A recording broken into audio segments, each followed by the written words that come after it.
পটুয়াখালীতে dengue রোগী বাড়ছে। হাসপাতালে ভর্তি রোগীদের বেশিরভাগই এসেছেন তাদের কর্মস্থল ঢাকা ও গাজীপুর থেকে।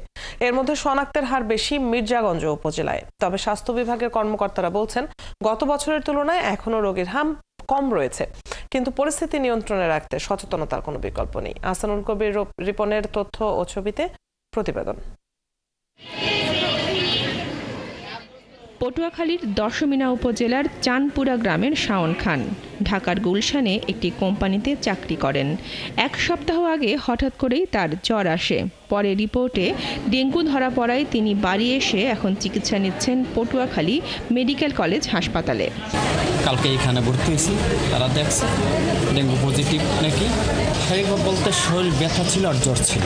একইভাবে ডেঙ্গুতে আক্রান্ত হয়ে চিকিৎসা নিচ্ছেন সবুজ মজুমদার, অলি উল্লাহ সহ আরও কয়েকজন। তাদের বেশিরভাগই ঢাকায় থাকেন কিংবা কিছুদিনের মধ্যে কোনো কাজে ঢাকায় গিয়েছিলেন। ঢাকায় একটা কোম্পানিতে জব করি, আর আমি বাড়িতে আসছি গেল সোমবার। বুধবার থেকে আমার জ্বর। টেস্ট করাইলাম, টেস্টের পর ডেঙ্গু ধরা পড়ছে। এবার রাত্রি এখানে ভর্তি হয়েছি। পটুয়াখালীতে হাসপাতাল ও বিভিন্ন উপজেলা স্বাস্থ্য কমপ্লেক্সে নতুন 15 জন সহ মোট চিকিৎসা নিচ্ছেন 30 জন ডেঙ্গু রোগী। এর মধ্যে পটুয়াখালী মেডিকেল কলেজ হাসপাতালে ভর্তি আছেন 11 জন। প্লাটিনা কালকে কম ছিল, অনেক 15,000 ছিল।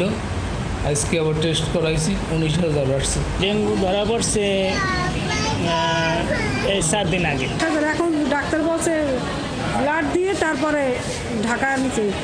এদিকে সিভিল সার্জন অফিসের কর্মকর্তা জানিয়েছেন এখন পর্যন্ত পটুয়াখালীর মির্জাগঞ্জ উপজেলায় ডেঙ্গু শনাক্তের হার বেশি।